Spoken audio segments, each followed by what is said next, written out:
Welcome to Confessions of a Cyberpsychologist. Today, I am chatting with Dr. Maša Popovac about online safety and cyberbullying.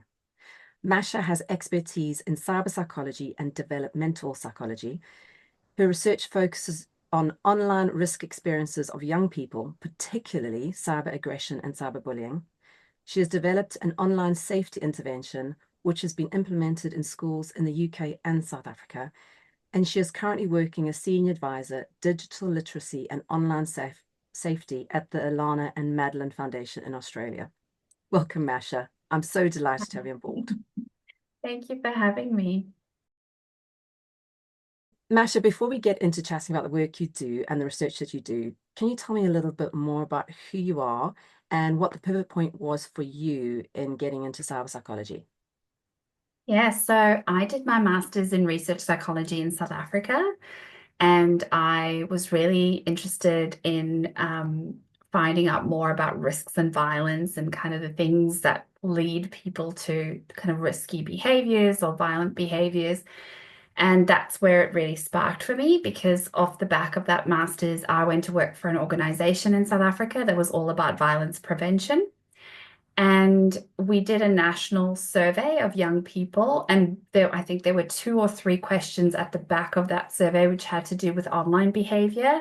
And when I analyzed the data and was writing up the report, I was just so drawn to that particular part of the survey. And it was the first time that I actually really thought about that kind of offline, online, how the online environment can impact behavior. And it just kind of really changed my thinking. So I decided that's, the sign, that's what I want to do. I'm going to do a PhD and I'm going to understand online aggression and online bullying a little bit more. But it was such a new topic then. So that would have been sort of 2011, 2012, that there wasn't a lot of research. I didn't have a lot that I could read about it in the South African context. And I just started applying for PhDs and ended up moving to the UK to do a cyber psychology related PhD. And that's where everything sort of sparked for me. So it was the opportunity to teach at the university, to start up a cyber psychology module, to meet amazing researchers in the field, being part of the Cybercology Society, being able to collaborate with others working in the area. So that's really driven my passion off the back of that kind of pivotal moment that led to those crossroads. So yeah, it was a very exciting turn of events, I guess. And your research focuses on young people online and specifically online safety and the reduction of the online aggression. What are your big learnings that you've got from all the research you've done, both in South Africa and in the UK, and now where you are in Australia? I would say that it's that young people have very rich online lives, and that online and offline are not these 2 separate places. And I think that's sometimes hard for older generations still to grasp, that there's this kind of real world and then there's the online world, because for young people, this is part of their everyday life and they have very rich experiences, both online and offline. And so coming from a tech positive point of view, that there are so many rewarding aspects to that way of being that might be different to the way we grew up. And it's about balancing the opportunities and risks. So I think that's one of the key learnings for me. And then, of course, there's other learnings in terms of learning about online aggression and bullying in young people. So how that's on a spectrum from drama on the one hand all the way to sort of extreme cyberbullying. And that unfortunately it is a common experience for a lot of young people, and it can be very difficult to navigate while you're still developing and learning how to interact with others, and you're kind of going through all these physical changes and social changes, and then you're navigating those complexities as well. I think another key learning from the research is that there are multiple roles in that experience. So it's not this neat, distinct groups of victims on the one hand and perpetrators on another. Actually, the lines are blurred, so the same person can be both a victim and a perpetrator and a witness. And so when we're looking at online safety education or intervention and prevention strategies, it's really complex to try and tap into those, layered experiences. So that's been really interesting to sort of think through and work through. And also, I think that adults are still removed from children's online experiences. And so we really need to include them in the solutions and the strategies of the things that affect them online. That's really interesting that children can be both perpetrators as well as victims and witnesses. And do you think that a lot of adults don't realize that that's true, that they kind of see their children or the bullies as either one or the other? Yeah, and I think a lot of parents are in denial sometimes, even when there's evidence, sort of my child wouldn't do that, or, there is that element because none of us want to believe that our kids would do something that hurtful. But it's also interesting from a psychological point of view that, you might be victimized in one context and you've kind of lost that power and control, and then you retaliate against somebody else to gain that power back. So it does serve a function psychologically, to kind of boost your self-confidence and feel powerful. So it does play a role in that individual's self-concept. So it's complex because you obviously want to address that behavior, but understanding some of those mechanisms of, the motivations of the behavior and why they play out can really help to address the interventions at the right level. Have you found there's a difference between children, say in South Africa and UK, in terms of how they bully online, or is it kind of generically the same, whatever country they're in? So in my research, I found that the rates of cyberbullying were relatively similar in both countries. So there wasn't a difference in terms of prevalence rates or even access to technology. I found that adolescents in the UK were more likely to own their own devices at earlier ages, but that young people in South Africa were very resourceful. So they would share devices, share accounts. They knew exactly where free Wi-Fi was in their community. So it was just fascinating to learn how young people were all drawn to these same experiences and didn't want to miss out on those experiences and found ways to, gain access when it was harder. In terms of the types of cyberbullying, they were very similar. So often it's about defamation, so gossip, rumors, screenshotting somebody's messages and posting it publicly, or taking a screenshot of a picture, taking secret pictures, that kind of thing. So it's about sort of humiliating the target. So that is the most common. Harassment as well, and exclusion. So exclusion from an online group or from an online community where everybody is present and you're not. So those are, pretty similar across the board. And I'm guessing that's kind of similar to the activities we do as adults. We just do it in a slightly different way or a little bit more subtly, but they're Yeah, just learning those experiences as children and playing that out in the playground or online playground. yeah, absolutely. And that is a developmental stage where you're trying out different things, and there's also a hierarchy that's developing socially between peers. And so you're kind of using these tools at your disposal to kind of lift yourself up and put others down because there's a hierarchy at play, and there's a developmental element to that. And now it's just playing out online as well. Yeah, it's the learning to be an adult Yeah. stuff. So a number of parents are really concerned about the amount of time their children spend online. Do you have any specific advice for them if they feel their child is experiencing some element of cyberbullying or online aggression?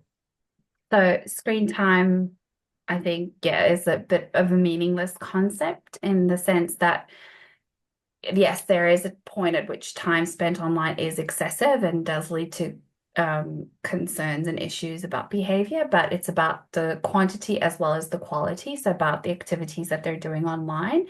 So time on its own won't be an indicator that something is wrong. Um, I think what's really important is to set rules early on. For example, when your child first gets a device or they first start using social media, that's the point at which to build those safety nets. And then as they get more experience and they show you they can be trusted and they can be responsible, you kind of loosen that a little bit, because it's much harder to have free reign and then trying to build those in. So that kind of restrictive and then earning your trust, that kind of boundary setting really works well with children and younger adolescents. They respond well to that. And also about keeping the conversations open, that dialogue open, and talking about online safety regularly, not just when something goes wrong, because it makes sure that young people do come to you and they trust that you do know what you're talking about. You are interested in their online experience. It just makes it easier for them to seek help when they need it. So that's, I think, just a general parenting strategy. It's very difficult to identify the warning signs of cyberbullying, because they might be cyberbullying, but they could be an indicator of something else. But it's generally changes in behavior, changes in mood, changes in sort of social circles. Maybe they're a bit more isolated or withdrawn, or they're avoiding technology, or they're displaying frustration or anger when they're on their devices. So recognizing some of those changes can be a really good instigator in terms of starting those conversations. And I guess just being careful of not going straight into the heart of the issue, but just let that conversation unfold and let them be the ones to drive that conversation, and you're kind of probing as you go along. So just building that trust. And it might not be a conversation that happens all in one go. Maybe it's sort of over the space of a couple of days, and then they finally feel comfortable talking to you about it. So just being patient and going on that journey. You spoke about talking or starting the conversation with children before they get the device. What about those parents who have already given their device to their child and they're already in this world? Is there anything that parents who are kind of worried about it but have already given their device to their child, is there any advice that you might be able to give them other than just looking out for the warning signs? I think, you can set, of course, rules after the fact. And I think especially for adolescents that don't respond well to restrictions, it's including them in those conversations and agreeing on the rules together. And there might be some negotiation involved there, but it's about maybe the time that they can spend online, and maybe there's a cutoff point in the evening that you all decide as a family that, we're going to put our devices away. And in that way, it doesn't feel like the adults get privileges and the children have their devices taken away. It's about all of us having more balanced technology use, all of us having more quality time as a family. So maybe there's kind of family-based rule setting. You can also negotiate the kinds of platforms or apps that they can use, a process for asking for permission to download certain things, reviewing some of the privacy settings together and deciding on why you're going to turn some of those on or off. So having a dialogue open about, okay, let's review what are some of the things you're watching online? What are some of the platforms you're enjoying the most and why? And then starting that conversation about, okay, what are some of the things that go wrong? What are some of the things you've seen? How do people interact on here? And then, yeah, understanding then what needs to be put in place, and making sure they also understand what reporting mechanisms are in place in those apps that they're using, so that even if they don't come to you, they actually know the process within the app to follow to block or report. So there's a kind of an education from a parent's point of view of how do I go about finding out what those mechanisms, reporting mechanisms are. But it sounds to me as though it's more about empowering the young people to be involved in the decision making of how they do devices and do online activity versus a dictatorial, this is what the rules are. Yeah. And I read somewhere, and I can't remember if it's research or just in a book that I read, that young people, if they are participate in the rulemaking, they actually set more stringent rules about the technology use than the parents do, and they're more likely then to stop the parents or kind of challenge the parents about their own technology use. So they want, it seems, they want more stringent technology boundaries than parents would have originally put in place for them. That's so interesting. I didn't know that research, but I'm definitely going to look that up. That And sounds so interesting. I don't know where I read it. I had no idea, but it just stuck with me I Yeah. thought that was really interesting that young people are wanting those boundaries put And into. that aligns to just general sort of mediation strategies. Is sort of when they're younger, it's a lot easier to put in that kind of blocking and filtering software, that technical mediation, that restrictions, and then you have to sort of develop with them. And so that discussion-based strategy becomes more effective during adolescence. So that makes absolute sense. And then they feel that sense of ownership over their experiences, over the rules. It becomes a negotiation. And then, they set even harder rules. So that's pretty good. It can only be a good thing if that's the case. You have looked at bullying online and then offline in the playground. Is there a link between face-to-face bullying, so in the playground or in real life? And is there a difference between that and online bullying, or is there a connection? And do you think it's easier for children to deal with online bullying or offline bullying? And how does that kind of work? There is often an overlap between online and offline bullying. And in fact, when we try and separate out bullying between what happens online, offline, or in both, we find that that kind of both group it has the highest prevalence rate.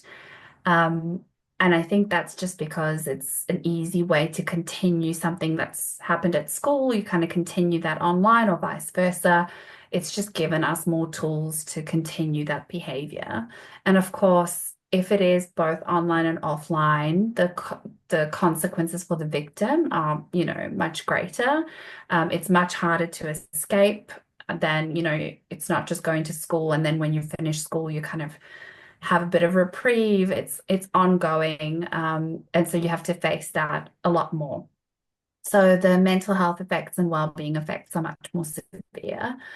Um, and in terms of whether it's easier or more difficult for children to deal with online or offline bullying, I think it depends on the nature of the bullying because even, offline bullying can be very persistent.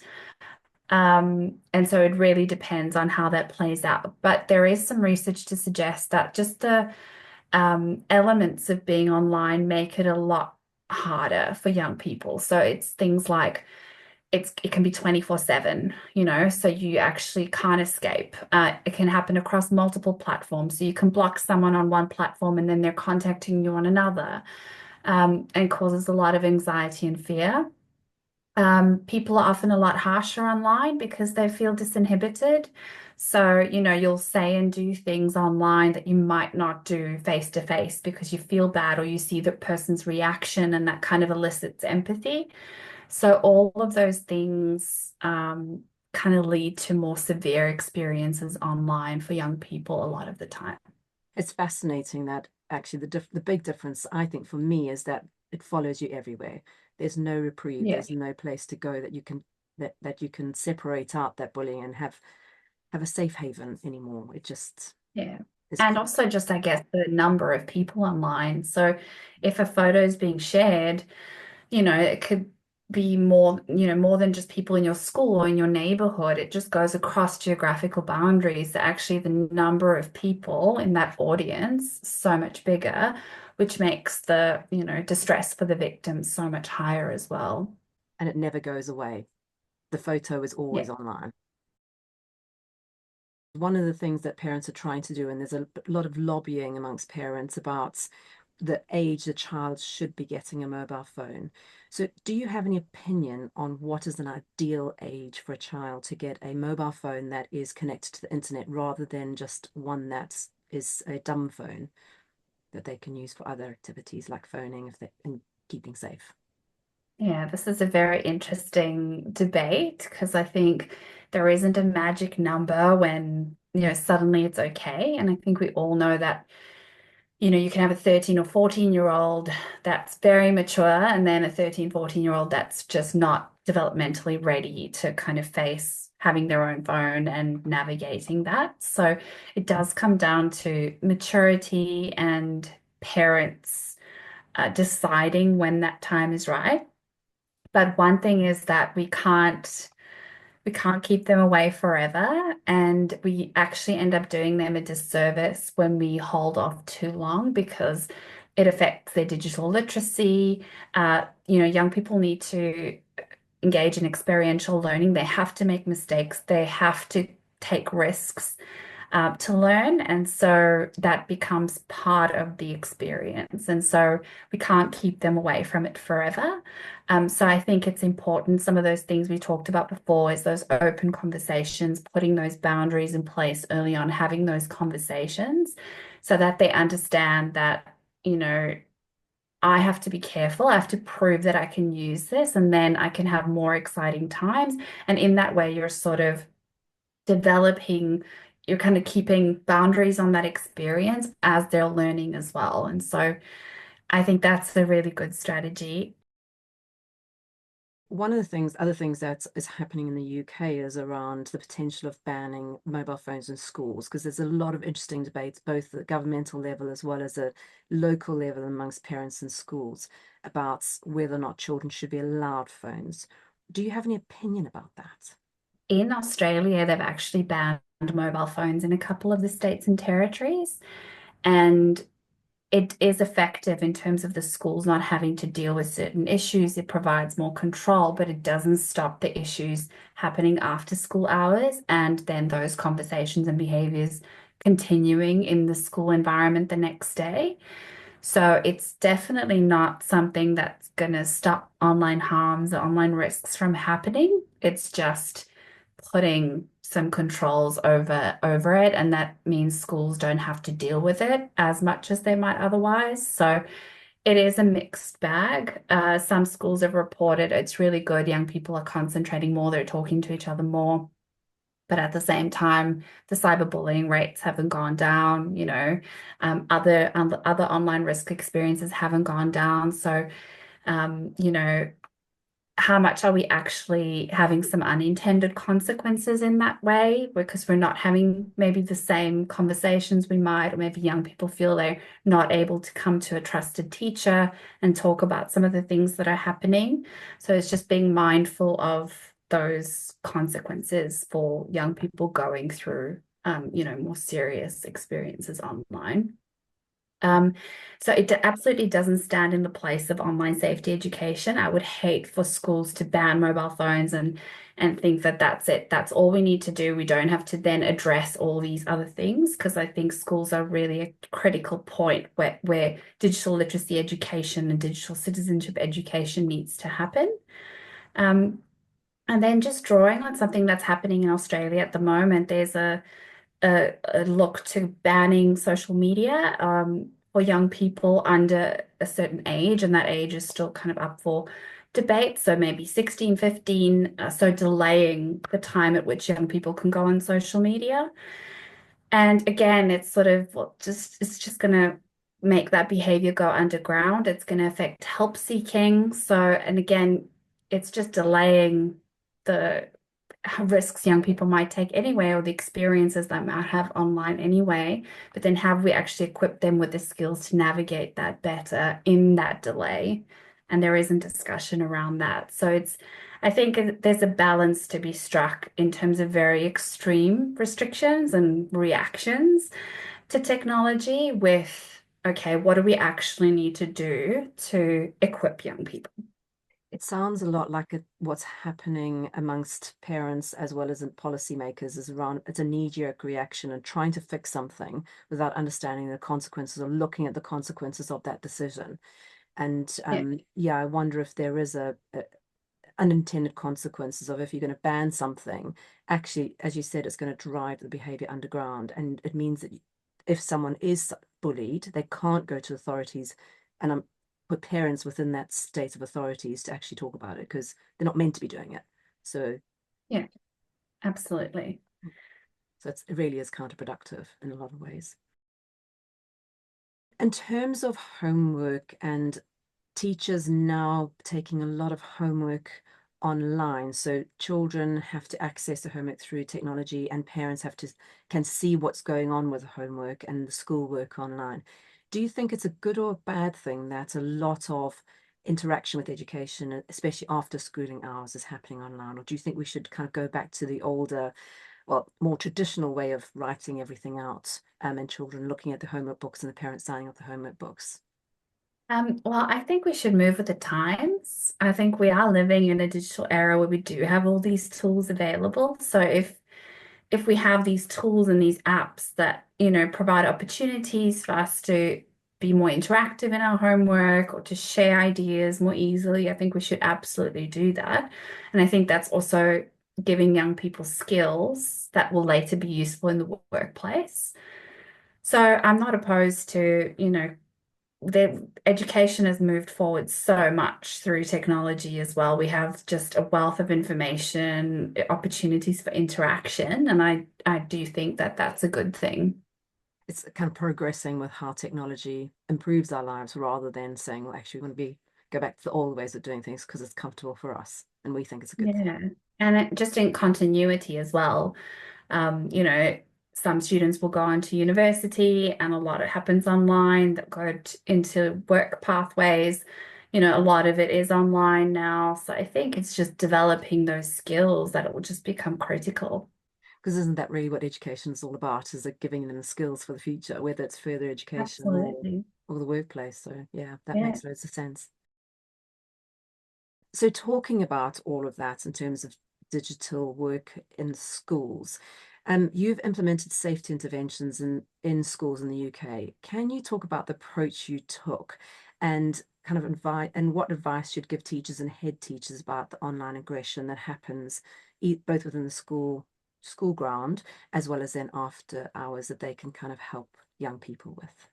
Yeah. So the interventions that I developed initially were based around a model called the information motivation behavioral skills model. So the idea was that in order to create meaningful behavioral change, people need to have information, they need to be motivated, and they need to have the actual skills to be able to behave in a particular way.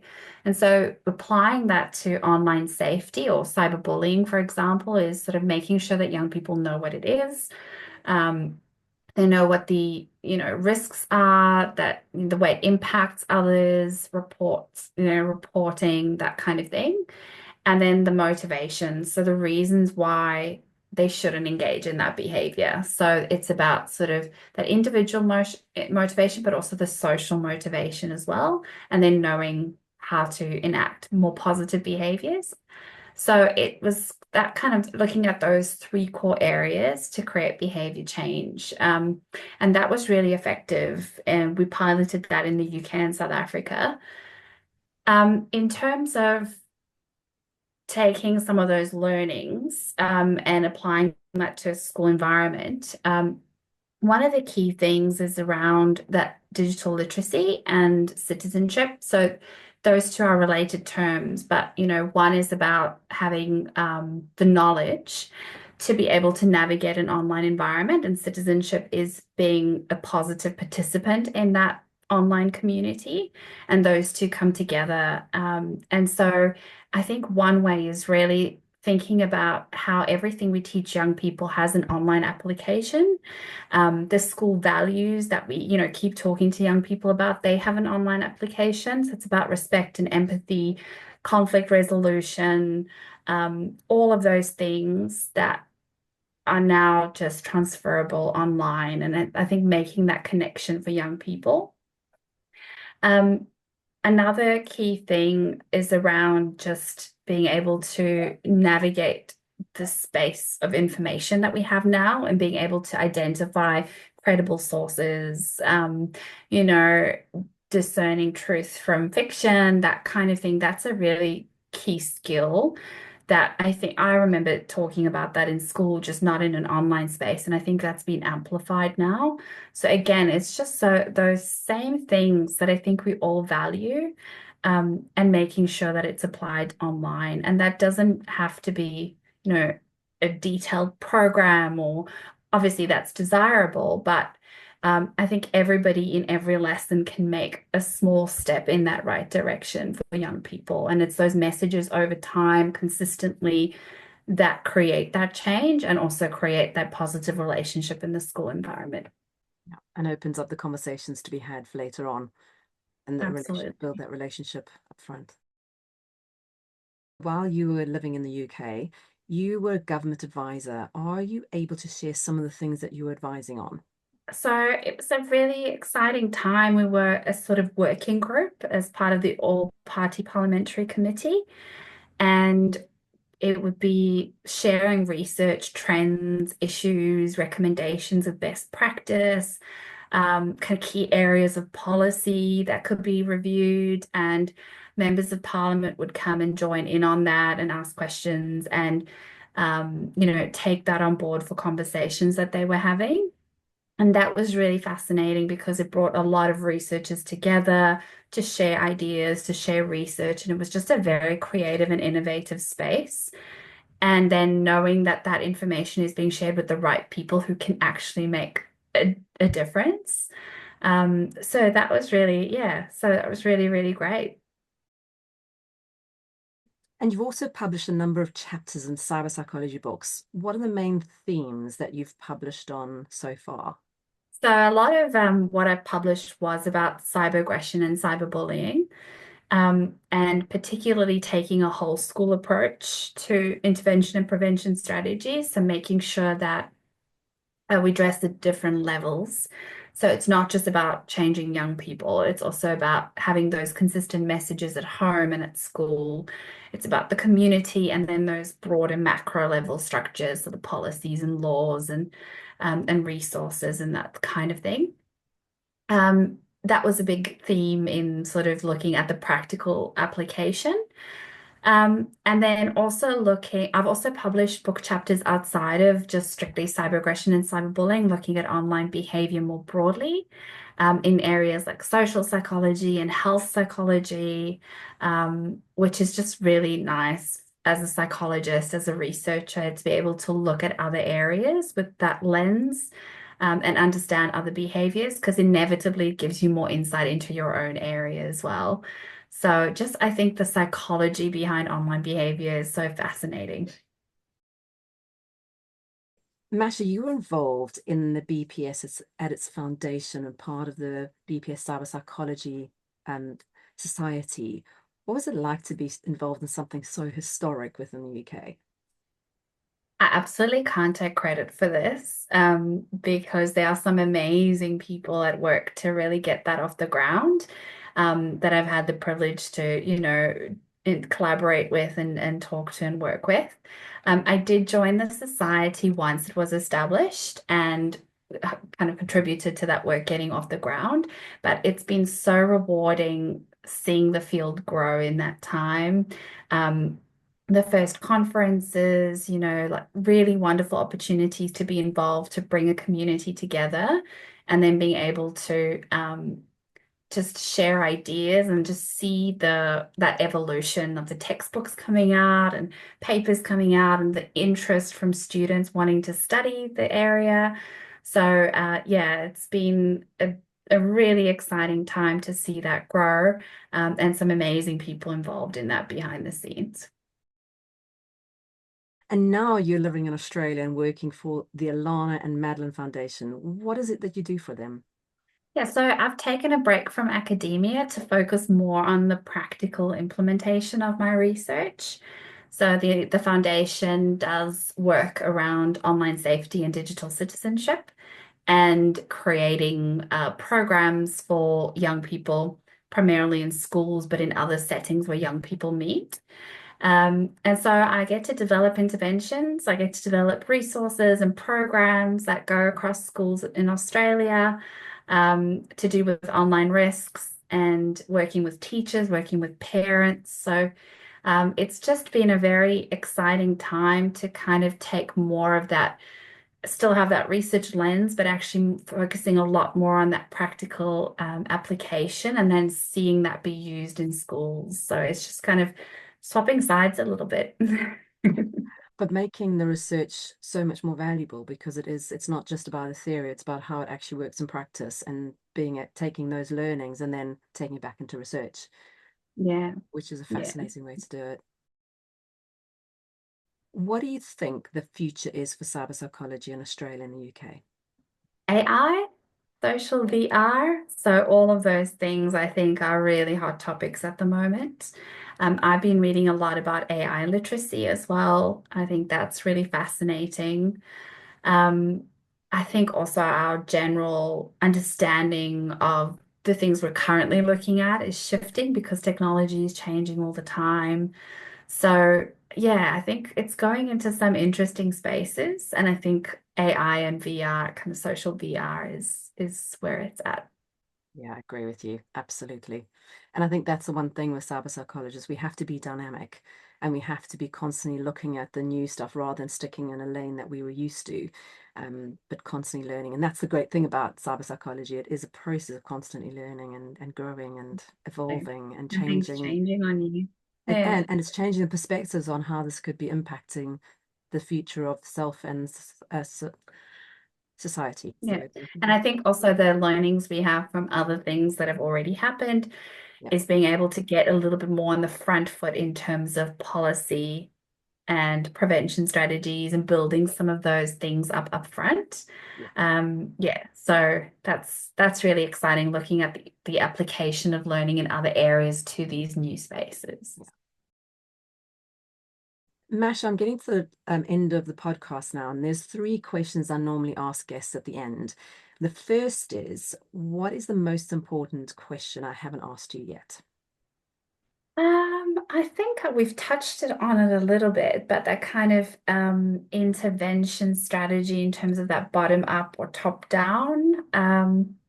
So just the different elements that need to come together for online safety interventions to actually work.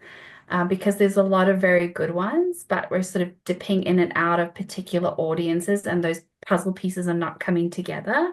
So it's I guess that kind of how do we do it all at once to address the full picture. That's something that I really grapple with and think about a lot. And yeah, that was sort of that whole school approach that I mentioned before. The second question I ask everyone is around the kind of media narratives. That's where the journalists often take snippets of what the academic findings from cyber psychologists and they kind of sensationalize them and turn them into clickbaits and moral panic and kind of social narratives around digital technology that's not always favorable or accurate. Do you think the media is getting better or worse at properly representing sound academic findings? I think unfortunately with technology, there is a lot of moral panic and a lot of it is very sensational. And it oversimplifies the issue quite often. And I think there is a danger that it feeds into the fear of parents who already probably feel overwhelmed with all the different, having to be on top of all the apps and platforms and doing the right things and having the right conversations. I think these are not helpful additions because it just makes parents feel like they've have no idea what's going on. They don't know what to do. It's all too stressful.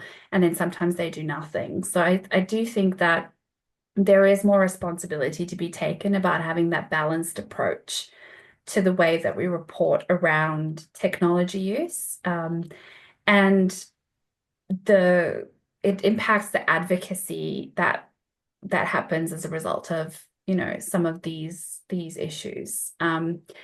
I think also it taps into that kind of knee-jerk reaction that you were talking about before, Carolyn, around it's easy to be reactive and to be like, oh, it's all so terrible. We've got to, restrict and ban and do all these things. But that's not the answer and it's not the solution longer term. So I think it does feed that fuel that isn't always very productive. For both parents and children and society at large. Yeah. I don't think that it's getting better. It's definitely not balanced. So, final question is, do you have any particular cyber psychology related book that you normally recommend people to read? There are so many good ones, but I haven't read a cyber psychology book recently. I'm really into reading articles at the moment, and I mentioned already the AI literacy stuff is really interesting to me. So I'm reading a lot about that from different perspectives, and looking at how that could inform and shape online safety education. So I don't have a book but I have a topic that I'm really passionate about and reading a lot about, and there it actually isn't that much out there. So it's also a very exciting space. And that's a really interesting topic for parents and teachers and general human civilization to read about and investigate, because it is for adults as well. AI literacy is a really strong area that we all need to really focus on going forward. So thank you for that. Masha, thank you so much for joining me on Confessions of a Cyber Psychologist. It's been so great catching up with you, and I really hope and look forward to chatting to you again in the future. Thanks for having me.